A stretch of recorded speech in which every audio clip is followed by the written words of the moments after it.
దుఃఖపడువారు ధన్యులు, వారు ఓదార్చబడుదురు. సాత్వికులు ధన్యులు, వారు భూలోకమును స్వతంత్రించుకొందురు. నీతి కొరకు ఆకలి దప్పులు గలవారు ధన్యులు, వారు తృప్తిపరచబడుదురు. కనికరము గలవారు ధన్యులు, వారు కనికరము పొందుదురు. హృదయశుద్ధి గలవారు ధన్యులు, వారు దేవుని చూచెదరు. సమాధాన పరచువారు ధన్యులు, వారు దేవుని కుమారులు అనబడుదురు.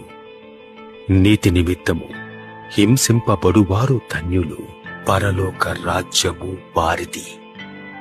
నా నిమిత్తము జనులు మిమ్మును నిందించి హింసించి మీ మీద అబద్ధముగా చెడ్డమాటలెల్లా పలుకున్నప్పుడు మీరు ధన్యులు. సంతోషించి ఆనందించుడి.